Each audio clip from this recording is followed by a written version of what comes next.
रास रस वर्षाती श्री कृष्ण अकस्मात अंतर्धान हो गए। गोपिकाओं के हृदय में हाहाकार हो गया। वो जहाँ तहाँ उन्हें खोजती फिरी। यमुना जी के किनारे न जाने कितने सघन वन थे, जाकर वहाँ ढूंढा। वन में जहाँ तक चांदनी छिटक रही थी वहाँ तक वो गोपिकाएं उन्हें खोजती ढूंढती हुई गई। आगे अंधकार था, घोर जंगल था। सोचा अगर हम उन्हें ढूंढती जाएंगे तो श्री कृष्ण उस घोर जंगल के भीतर चले जाएंगे, तब वे इधर से लौट आएंगे। यमुना जी के किनारे चांदनी छिटक रही थी। श्री कृष्ण न जाने कहाँ खो गए। गोपिकाएं उनको खोजती जहाँ तहाँ फिरती गई, आगे आगे बढ़ती गई। फिर ऐसे स्थान आई जंगल के जहाँ इतने वृक्ष थे, इतने घने वृक्ष थे कि नीचे चांदनी उनसे छनकर आ नहीं पा रही थी, बस अंधेरा ही अंधेरा था। गोपिकाओं ने सोचा अगर हम कृष्णान्वेषण करती हुई और गहरे वनों में, घने वनों में अंदर प्रविष्ट होंगी तो हमसे छिपने के लिए श्री कृष्ण और अधिक अधिक जंगल के भीतर घुसते जाएंगे। घने जंगल है, घने वृक्ष हैं, चांदनी तक का प्रकाश यहाँ नहीं है। जंगल है तो कांटे, कंकड़, गढ़े ये सब भी होंगे।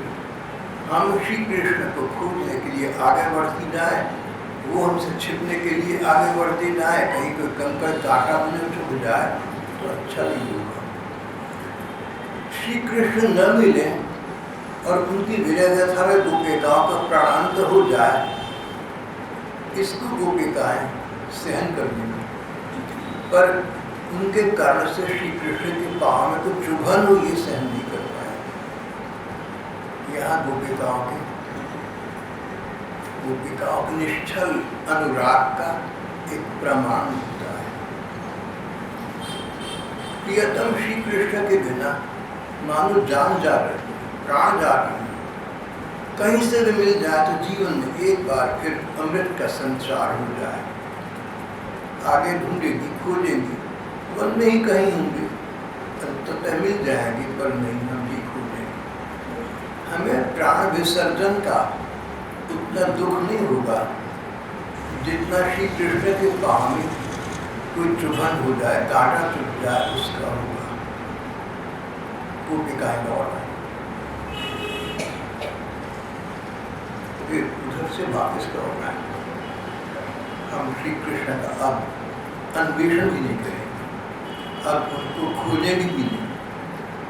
प्रतीक्षा तो मन से जाती नहीं, आशा आकांक्षा तो मन से जाती नहीं, पर तन से हम, पाँव से हम ऐसा उद्योग न करें कि कहीं उन्हें थोड़े से भी कष्ट का पात्र बनना पड़े। जो सच्चे प्रेमी हैं वो अपने प्रियतम का सुख चाहते हैं। सच्चे प्रेमी का अर्थ प्रियतम सुख पाए, ये इच्छा होना। प्रियतम को सुख मिले, वो आनंदान्वित रहें, इसका, इस भावना का नाम प्रेम है। तो गोपिकाएं ऐसा मानती थी कि श्री कृष्ण को सुख हमसे मिलता है, हमें देखकर उन्हें सुख मिलता है,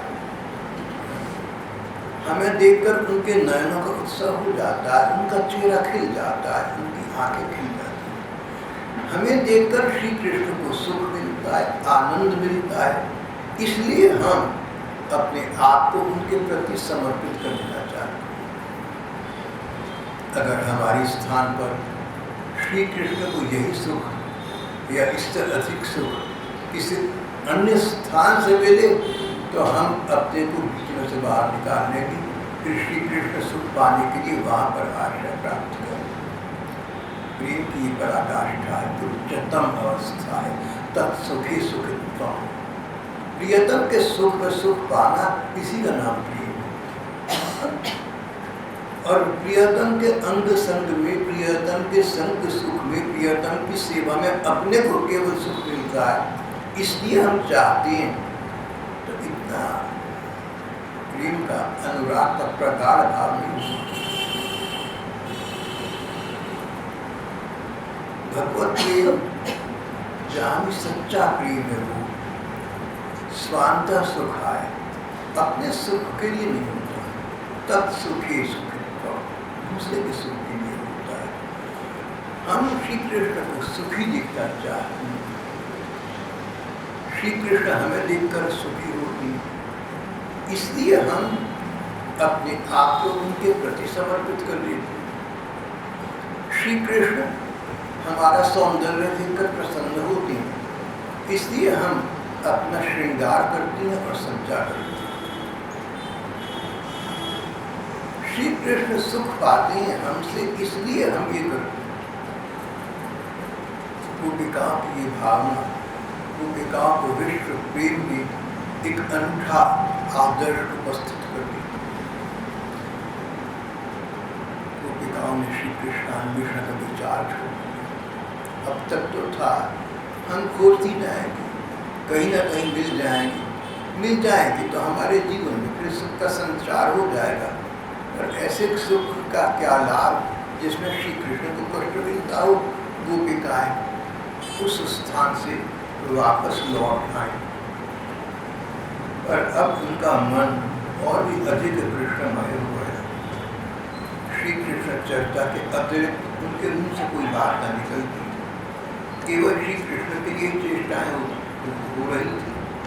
उनका रोम रोम उनकी आत्मा कृष्णमय हो रही थी,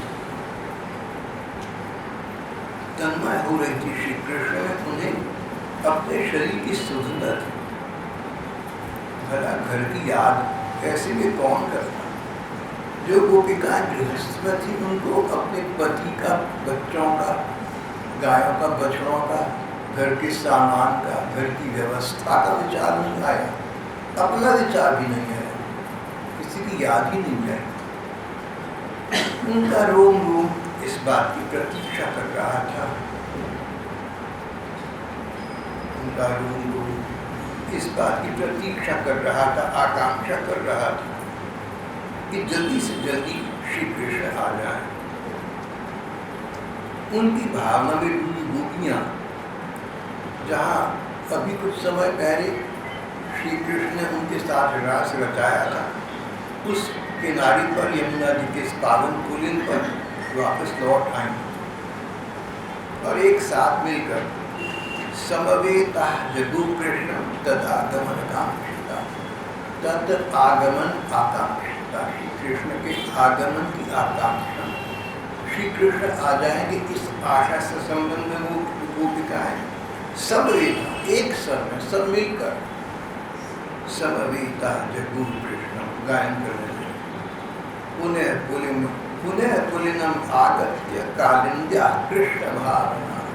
मन में श्री कृष्ण थे, चेष्टाओं में श्री कृष्ण थे।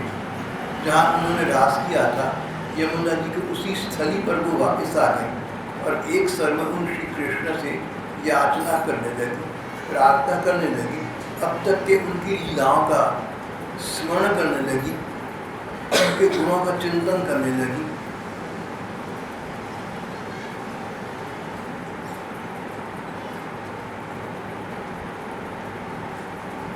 इस प्रकरण पर समीक्षा करते हुए बड़े बड़े भक्त विद्वानों अपने अपने अभिमत प्रदान किए, अपनी अपनी राय दी है।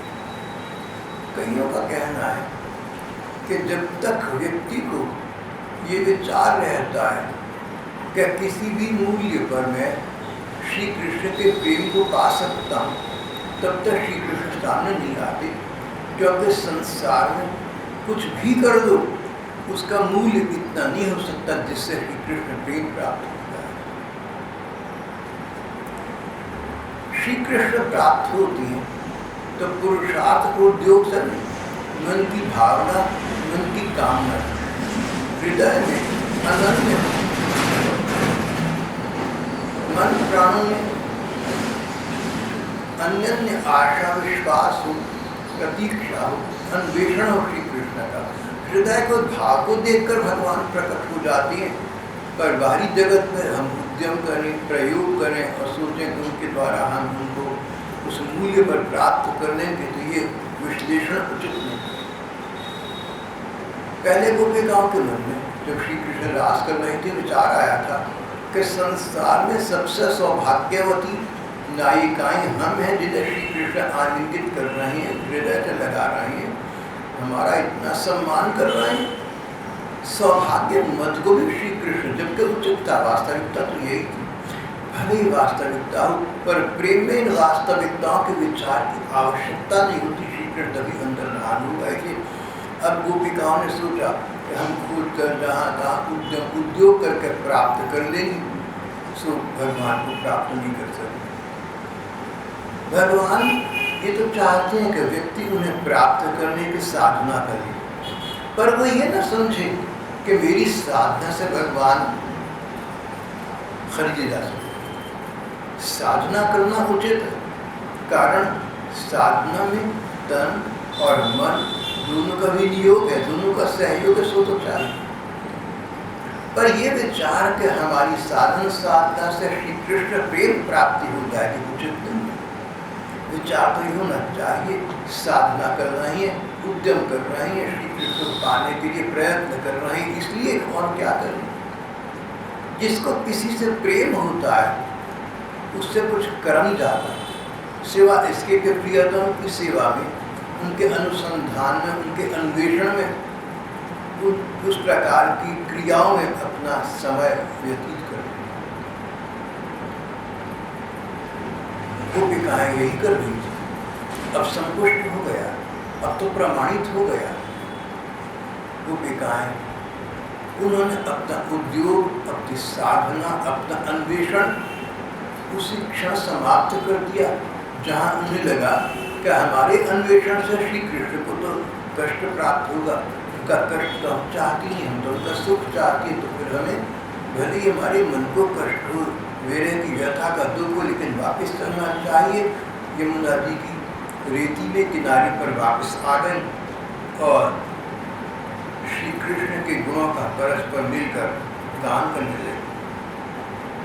श्री कृष्ण की गुणों का गान करने लगे। अब तक श्री कृष्ण ने जो लीलाएं की थी उनको आपस में दोहराने लगे, उनकी पुनरावृत्ति करने लगे। हमारे लिए श्री कृष्ण ने अग्नि तक को किया था, दूसरी ने कहा हाँ हमारे लिए तो उन्होंने गोवर्धन पर्वत को जमीन को उठा दिया था। जो जो श्री कृष्ण ने आज तक अद्भुत कार्य किया, कला किए थे, एक एक करके गोपिकाओं को याद आने लगा और उनकी चर्चा करने लगे।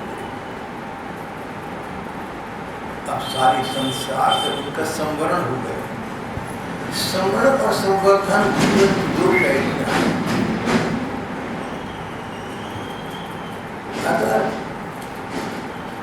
अगर मनुष्य ने भगवतीय जीवन यापन करना हो, अगर मनुष्य ने भगवत प्रेम के हिसाब से अपना जीवन व्यतीत करना हो, तो दो प्रणाली दृष्टि पथ में आ उतरती है, संवर्धन और संवर्धन। ऐसे लोगों से संपर्क बढ़ाना जिनसे कृष्ण कथा हो, कृष्ण प्रेम की चर्चा हो।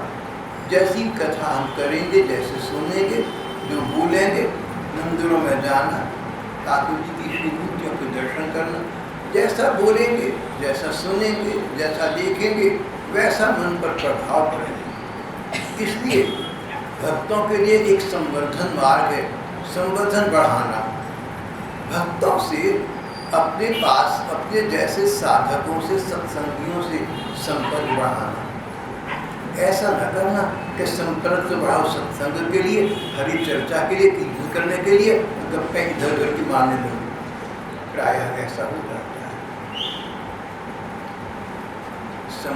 संवर्धन मार्ग, सत्संगियों से संबंध बनाना, सत्संगियों से यानी भगवत प्रेमियों से। सत्संगी का मतलब ये नहीं कि यहाँ गंभीरा के सत्संगियों से, जो भी लोग भगवान की चर्चा करते हैं इस गंभीरा में करते हैं, बाहर करते हैं अंबाला में इतनी अच्छी अच्छी धार्मिक संस्थाएं हैं, सत्संग हो रहे हैं, उनमें करते हैं, अम्बाला से बाहर करते हैं, देश विदेश में जहाँ जहाँ कृष्ण प्रेम का हृदय में संचार होता हो वो सत्संगी जन, उनसे हमारा अभिप्राय है। तो श्री कृष्ण से संबंधित सत्संगी जन, श्री कृष्ण के प्रिय जन, उनके मार्ग पर चलने वाले, उनके प्रेमी जन, उनके प्रणय के, उनके प्रेम के पिपासु, उन जनों का संग करना, संबंधन। कहीं से कृष्ण प्रेमी मिलता है, श्री कृष्ण के जन मिलता है, उनसे श्री कृष्ण की चर्चा।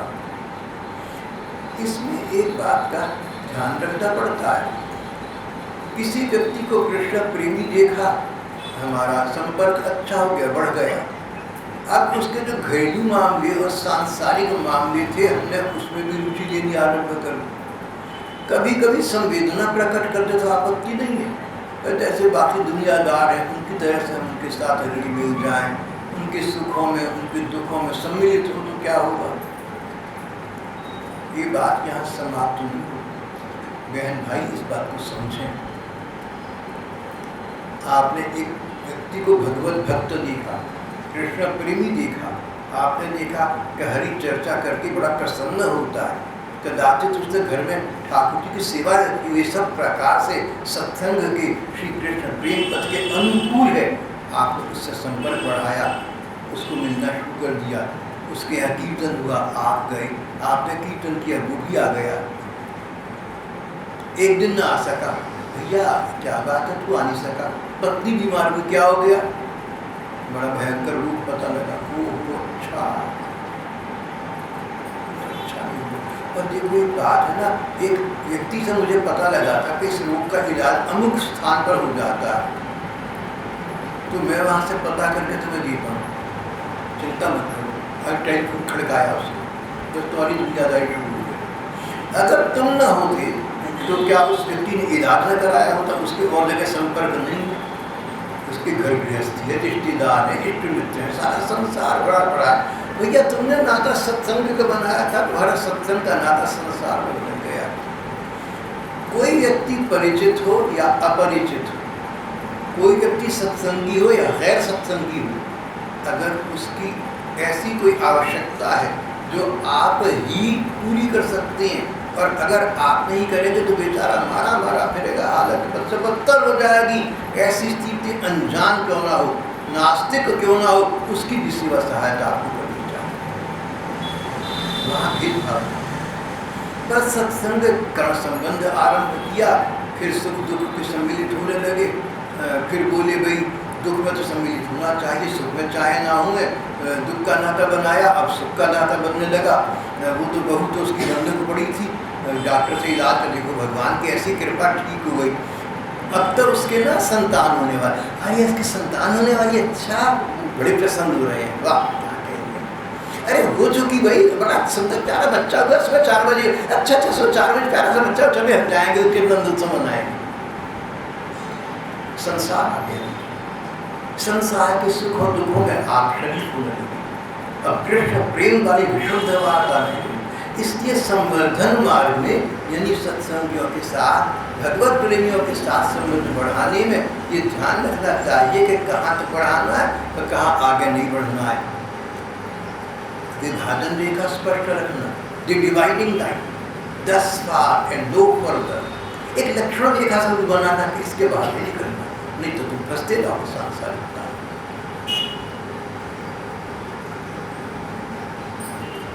उपनिषदों में कथा आती, देश में अकाल पड़ा, लोग भूखे मर गए। एक बेचारा भूखा ब्राह्मण बिल्कुल कृष्ण काय हो गया, दुर्बल भीड़ हो गया, भूख से मर रहा था।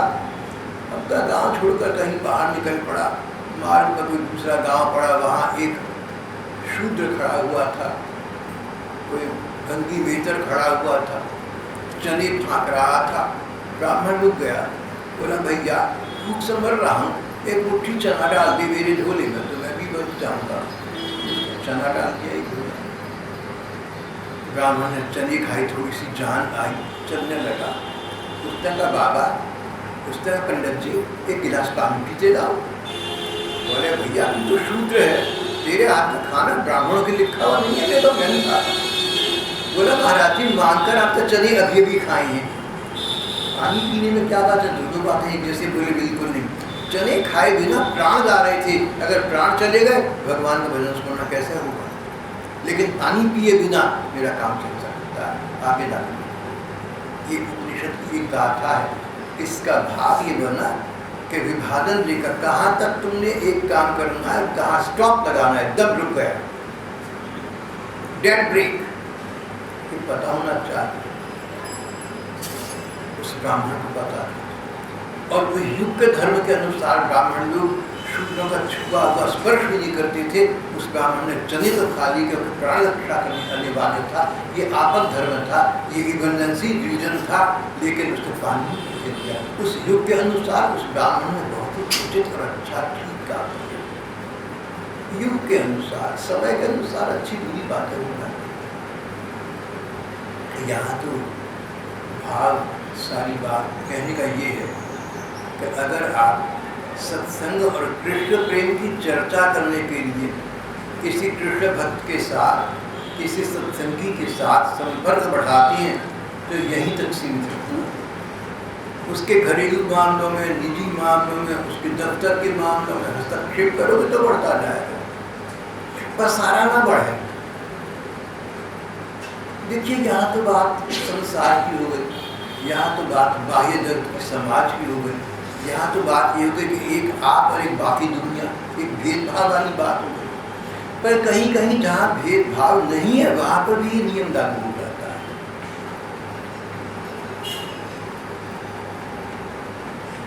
अपने पर भी ये नियम लागू हो, 10 पाठ 2 पाठ इतना करेंगे, इससे अधिक नहीं करेंगे। इस प्रकार की अनेक कथाएं हमारी उपनिषदों और धर्म ग्रंथों में आती हैं।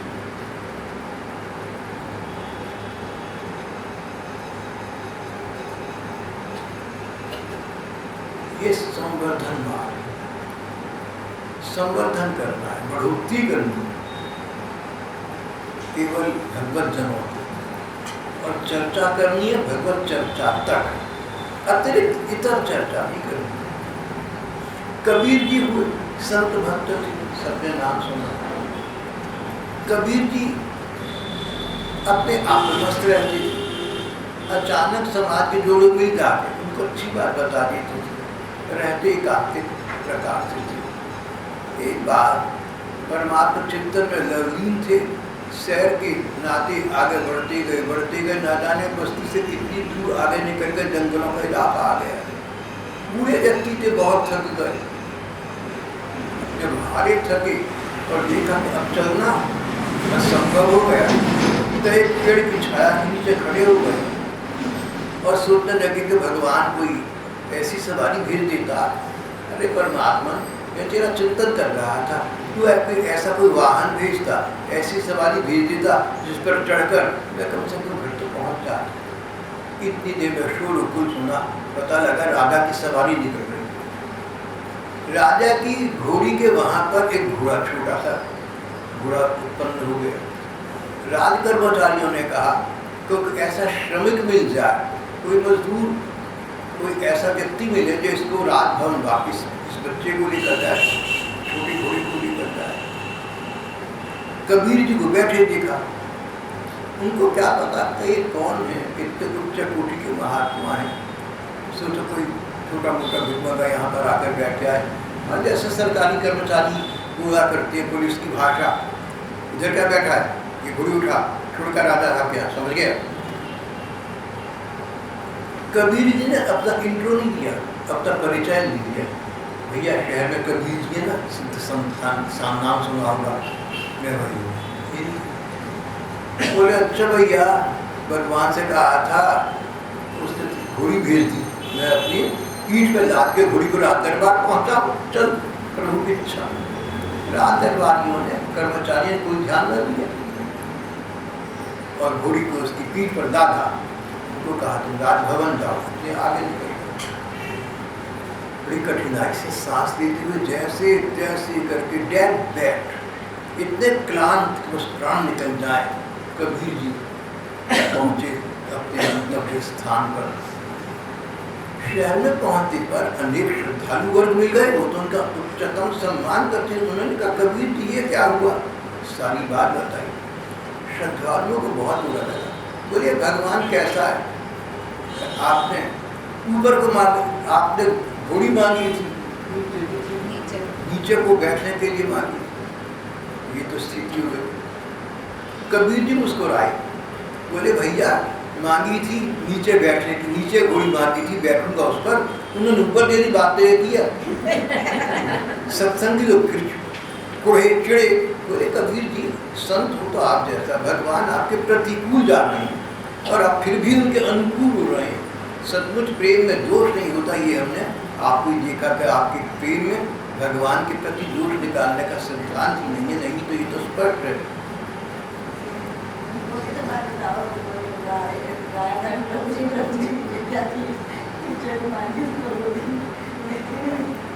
तो कबीर जी ने कहा कि भगवान ने मुझे अच्छा वाहन न देकर अच्छा किया, कारण आज एक कामना जाए, अगर भगवान उसको पूरा कर दे कल को दूसरी कामना जाएगी, भगवान वो पूरा करें। अगर भगवान मेरी कामना पूरी कर देते तो मेरा कल्याण ना होता, मेरी कामनाएं बढ़ती जाती, इच्छाएं बढ़ती जाती। भगवान ने बहुत अच्छा किया जो मुझे शिक्षा दी थी, वरना पसारा बढ़ा था, मेरा पसारा बढ़ता जाता।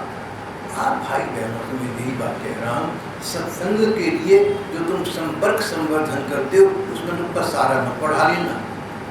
ये जो मन है ना, महात्मा एक शब्द प्रयोग करते हैं, बहुत अच्छा नहीं है पर उनकी भाषा दोहरा रहा हूँ, कहते हैं मन बड़ा पाजी है। पाजी कोई पशु होता है, सचमुच होता, मैंने कोई पाजी देखा नहीं ऐसा, लेकिन मन तो चंचल है, इसका विश्वास नहीं है कि तुमने संबंध बढ़ाया अपनी तरफ से ये समझकर कि भगवान का प्रेमी है, भगवान की चर्चा होगी, लेकिन कब ये मन भगवान की चर्चा से थोड़ा सा दूर हो गया और उस दूसरे व्यक्ति के दुख में साथ देने लगा, ये सोचकर दुख में तो साथ देना चाहे, और अगली स्टेज उसके सुख में साथ देने लगा। मतलब ये कि तुम्हारी संसार की नाती दृष्टि और बढ़ गई, जैसे दुनिया की वैसा वो हो गई।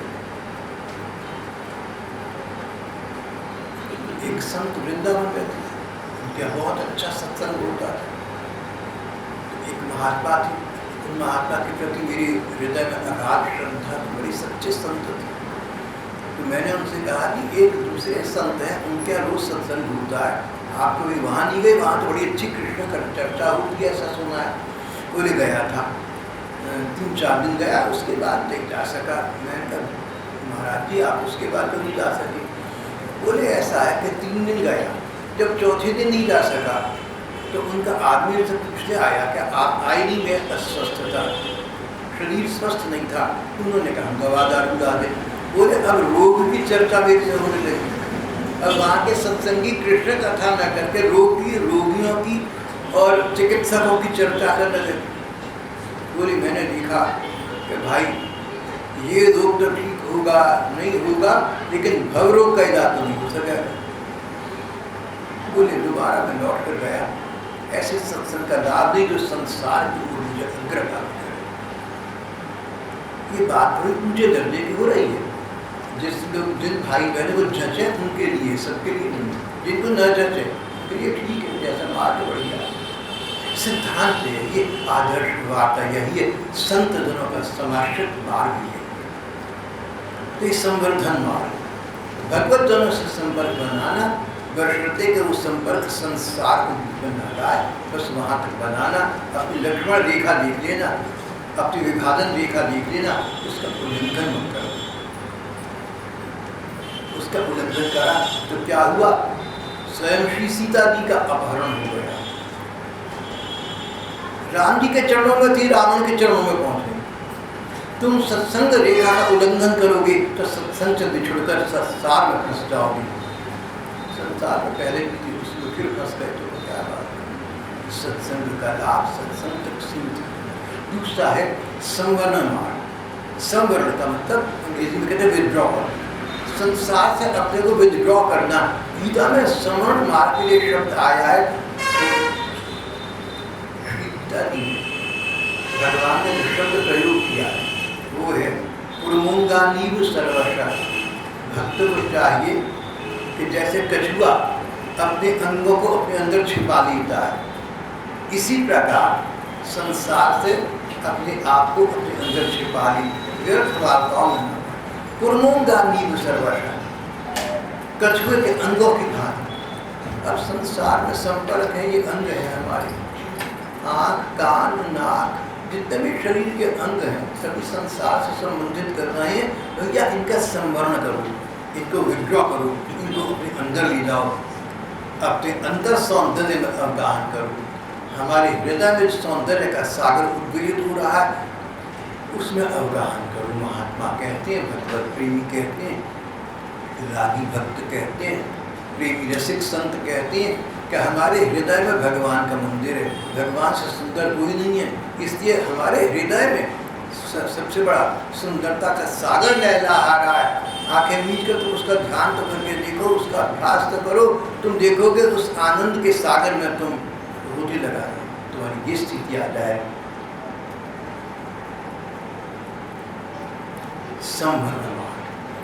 संवरण मार्ग में यानी विड्रॉ करना, संसार से अपने को पीछे पीछे हटाना। संवरण मार्ग में फिर वही एक चेतावनी की बात आ जाती है। जो आपके सत्संगी, आप उनसे संपर्क रखें, जो आपके प्रति श्रद्धा रखते हैं आप उनसे संपर्क रखें, तो क्या होगा, ये संबंध बढ़ेंगे। पहली बात की बात, जिस व्यक्ति की आप में श्रद्धा है वो श्रद्धा से फल फूल अर्पण करेगा, वो चाहेगा आपके प्रति अपना सर्वस्व निछावर कर देता। आप उस श्रद्धालु को अपने श्रद्धास्पद संत भगवान जैसे लगते हैं। अब जब सुख सुविधाएं जबरन मेरे को ला दी जाएंगी, मैं नहीं प्रयोग करूंगा, लेकिन एक दिन ऐसा आएगा, चलो आज गर्मी बहुत है, आज एसी चला लेती हूँ, बस अब एसी का समावेश हो गया, अभी चलेगा ही चलेगा। ये समझो कि कम होता जाएगा, नहीं बढ़ता जाएगा।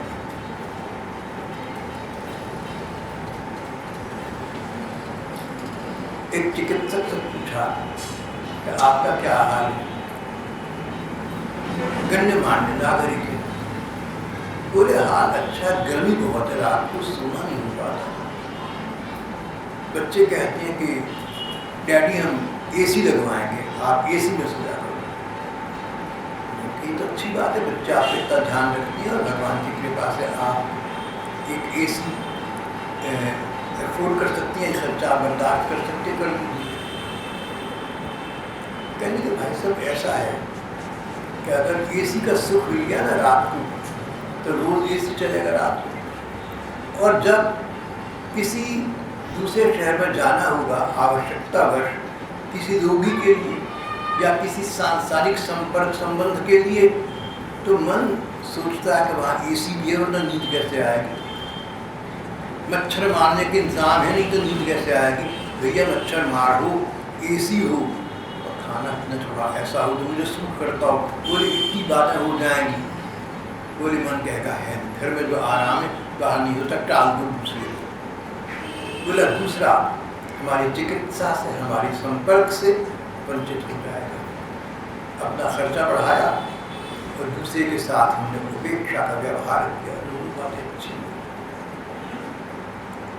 उन चिकित्सक महोदय का ये विचारधारा अपने आप में कितनी ठीक गलत है तो कह नहीं सकता, लेकिन इतना आवश्यक है कि अगर हम अपनी आवश्यकताओं के लिए सुविधाओं को थोड़ा सा स्वीकार करेंगे तो अधिक स्वीकार करना हमें निश्चित आ जाएगा। और फिर एक ऐसा दिन आएगा हम उन सुविधाओं के दास, उनके सेवक बन जाएंगे, उनके बिना मन न लगेगा, तन न चलेगा।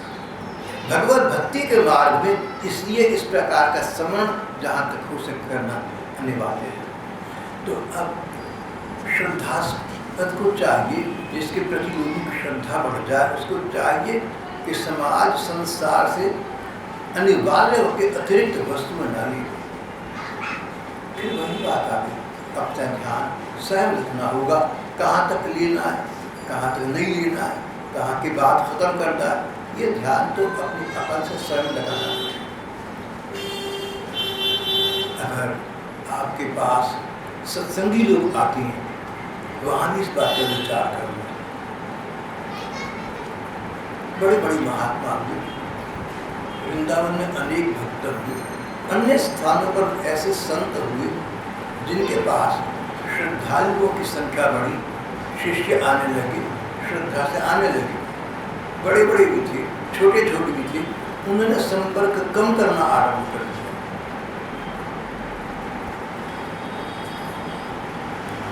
एक राजा संत से मिला, महाराज जी क्या सेवा करूं? बोले राजा सबको सेवा करना चाहता है तो दोबारा बताइए, मेरे पास आने का काम मत करिए। महाराज ये तो दंड हो गया, आपके दर्शन करने ना। बोले भैया तू आएगा, लोगों में बात फैलेगी, लोग मेरे से मेरे से सिफारिश करवाएंगे, राजा से ही कह दूँ राजा। बोले भजन नहीं होगा, अपना सुख बढ़ेगा लोगों में, लोग मिलने आएंगे इसलिए राजा से काम कराएंगे। और ये हो सकता है कि कभी कदास में तेरे चाप में आ जाऊँ, मैंने भैया तू मेरे पास मत आया। जहाँ भी भाव ही चल रहा है, ऐसा कहानी अपने स्थान करें। भाव ये चल रहा है कि जितना हम अपने संबंध लोगों में बढ़ाएंगे, भगवत जन, विशुद्ध भगवत जन, उनकी सांसारिकता बढ़ती जाएगी, उसकी आवश्यकता नहीं, वो भक्ति मार्ग में बाधा है।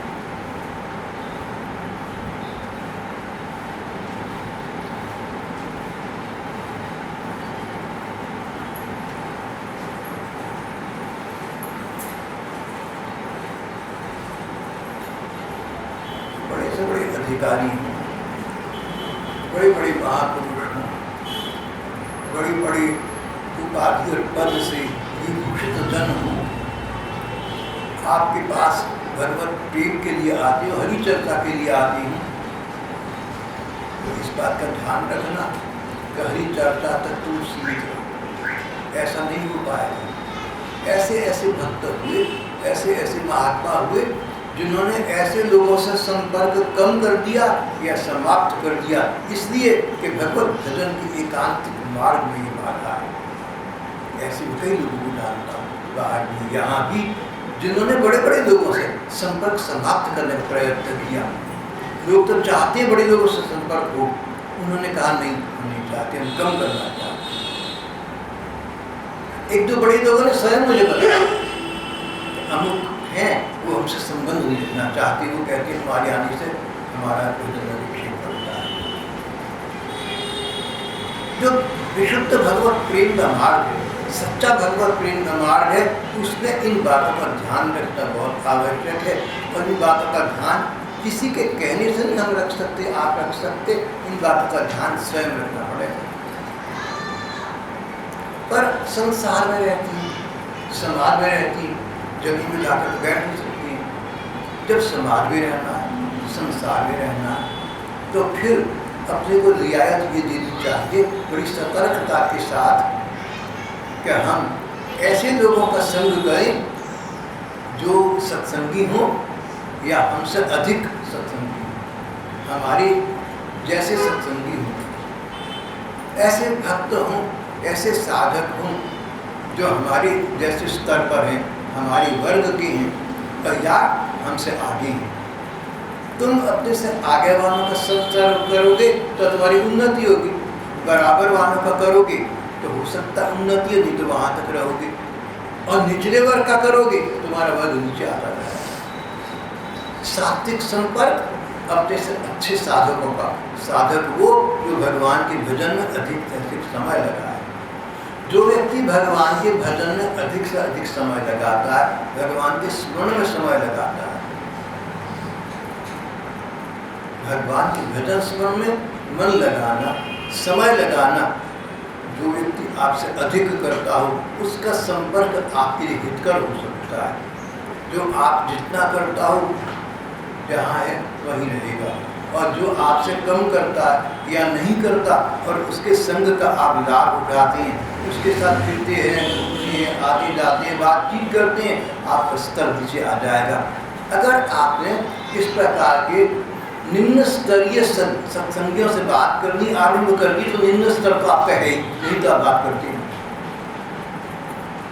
और अगर किसी कारणवश कर ली गई तो इसका ध्यान रखना आत्महित में है, अपने कल्याण में स्वयं है। ये विचार व्यक्ति मात्र ने अपने लिए स्वयं करना, इसका निर्णय कोई तीसरा व्यक्ति नहीं ले सकता। आप मुझसे कहें भाई साहब आप बताइए मैं इस बहन जी से, मैं इस भैया से संपर्क रखूँ ना रखूँ, मुझे नहीं पता। ना तो उस व्यक्ति को मुझे पूरा पता है, ना आपका पूरा पता है, और पता हो तो मुझे समझ भी नहीं है। मैं तो अपने आप में ही व्यस्त रहता हूँ। हम वहाँ हैं जहाँ से खुद हमको खुद हमारी खबर नहीं आती।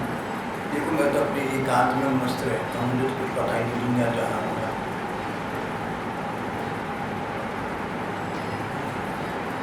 तो मेरे से पूछना तो व्यर्थ हो गया। लेकिन हाँ, किसी व्यक्ति पर आपका ऐसा विश्वास हो कि वो इस योग्य है कि आपको उचित राय देगा, उससे पूछना चाहिए, उससे बात करनी चाहिए, परामर्श लेना चाहिए, मशवरा करना चाहिए। कई बार दूसरों के अभिमत से हमें लाभ हो जाता है। इसके लिए अहंकार के विसर्जन की अनिवार्यता है। हमारे मन में ना अनजाने में एक अहम भाव, एक श्रेष्ठता का भाव होता है। हम किसी से क्यों पूछे हम कौन से कम है, हम कौन से कम है, जो पूछेंगे बस यहीं पर अहंकार आ गया। जो भगवत जन है उनको तो यही लगता है सबसे कम है। आपको मैंने पहले भी इस प्रसंग में गुरुदेव श्री नानक जी का एक वृत्तांत सुनाया था। दो शिष्य लड़ते थे आपस में, थे भाई की तरह थे, दोस्तों की तरह थे, तो उनमें कोई कलुष नहीं था। लेकिन एक दिन बहस में फंस गए। वो कहते मैं तो बहुत साधन भजन करता हूँ, तू तो इतना करता है, मैं इतना करता हूँ, सबका तेरे साधन। दोनों एक दूसरे श्रेष्ठ बता रहे थे। बोले अच्छा गुरु जी से पूछो। गुरु जी के पास गए, बोले भैया जो अपने को नीचा पूछ रहे, जो अपने को कह के मैं तेरे से नीचा हूँ वो ऊंचा हो। दोनों शांत हो। अब तक तो समझ गए भाई बहनों को इस बात का विचार रखना है। थोड़ी सी समय का जीवन है। 50 वर्ष पहले जैसा अंबाला था, जो यहाँ के सबसे गण्यमान्य प्राणी थे, आज उनका नाम नहीं। 50 साल के बाद हमारी आपकी भी स्थिति किसी की पहले होगी, किसी की बाद में होगी। इसलिए अपने जीवन का जो समय है उसको बिना किसी अहम को पनपाए भगवान के स्मरण में लगाना, या अपने से अधिक अच्छे अगर कोई भगवत जन मिल जाए उनके सम पर बिताना, यही तुम्हारे जीवन का, तुम्हारे समय का मूल्यबोध है, महत्वबोध है, लाभ है। और नहीं तो सारा संसार चल ही रहा है, उसका हम क्या आत्मोद्धार के ऊपर, आत्महित की ओर आगे बढ़ना। संबंध करना, विरक्त जनों के लिए उचित मार्ग, संवर्धन करना, संपर्क बढ़ाना गृहस्थों के लिए है। मगर बस वहाँ ये ध्यान रखें कि संपर्क सत्संग तक रहे। और जिन लोगों का एकांतिक जीवन है, भगवान के प्रति समर्पित जीवन है, जिन्होंने परिवार प्रवेश नहीं किया, गृहस्थ नहीं बनाया, उनके लिए संबंध मार्ग अधिक उचित है।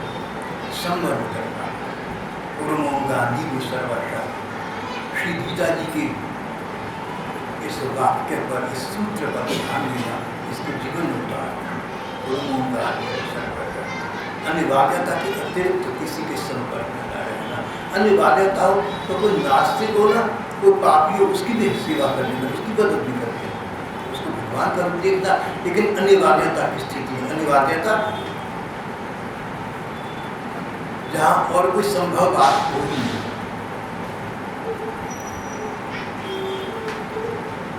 जो आपके बिना जिसका निवारण नहीं होगा तो आपसे ही होगा, नहीं तो नहीं होगा। अनिवार्य स्थिति वहाँ पर मिलना चाहिए, सभी का काम करना चाहिए। नहीं तो बस भगवान का भजन, भगवान का स्मरण हो सके तो अपने से अच्छे स्तर के भगवत जनों का स्मरण सत्संग करना। अच्छे जने वो जो हमसे अधिक अपना समय भगवान के भजन और स्मरण में रखना चाहते हैं। नीचे वालों के साथ करोगे तो स्तर ऊंचा होता जाए। भगवत जनों का संगीत संगीता, इसीलिए हमारे धर्म ग्रंथों में संतों की महिमा का विशद वर्णन और सत्संग गायन किया गया है। संत का मतलब जो भगवान के स्मरण में रहे, जो भगवान के भजन में रहे, अपना समय अपना मन भगवान में लगाए, हमारे ये वो संत हैं। उनके चरणों में रहना, उनके संग में रहना, उनकी सेवा में रहना आत्महित में रहना। अच्छा, समय तो बहुत हो गया है, आज हम यहाँ प्रसंग को समाप्त करते हैं।